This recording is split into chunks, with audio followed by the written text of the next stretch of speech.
I'm going to say it. Ready? Don't reinvent the wheel. And even as I say it, I kind of cringe because really, you might just be reinventing that wheel or need to. It really is going to depend on what your situation is.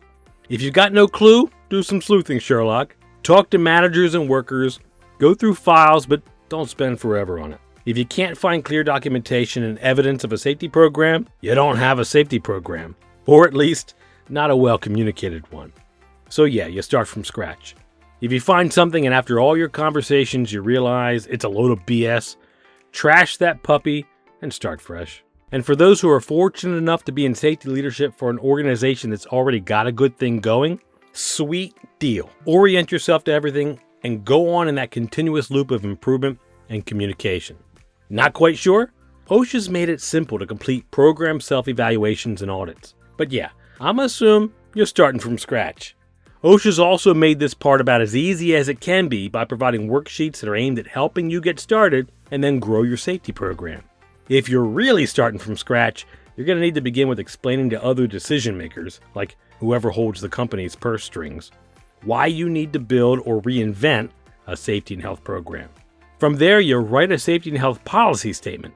Little hint here, don't do that in a vacuum. Don't do it alone. Do this in collaboration with reps from all areas and levels of the company, getting their input and feedback along the way.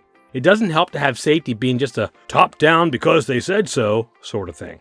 That kind of thinking is going to sabotage your program from the get-go. It'll also make the next part, namely sharing your policy, a whole lot easier since you'll already have some buy-in momentum going and you may even have built up a little network of safety champions along the way. Beyond these basic groundwork steps, you're going to need to improve hazard identification and communication. Some documents that should be kept handy and kept alive are job hazard or job safety analyses for worker tasks. These identify hazards and how to minimize the risk associated with them. Safety data sheets to get into the nitty-gritty of communicating to workers who, by the way, have the right to know this stuff, what dangers are posed by the substances they might come across or work with in the workplace. And other key documents and procedures like fire safety, emergency response plans, hazard communication plans, even how to deal with intruders or cyber attacks. If there's a known hazard, there's a way to ensure awareness and build preparedness and protections into your workplace culture. And ultimately, you'll need an overall formal I2P2 program, meaning basically an umbrella under which each part of your safety program is going to fall. It literally stands for 2 I's and 2 P's, Illness and Injury Prevention Program. And before you ask, yeah, we've got a training on that.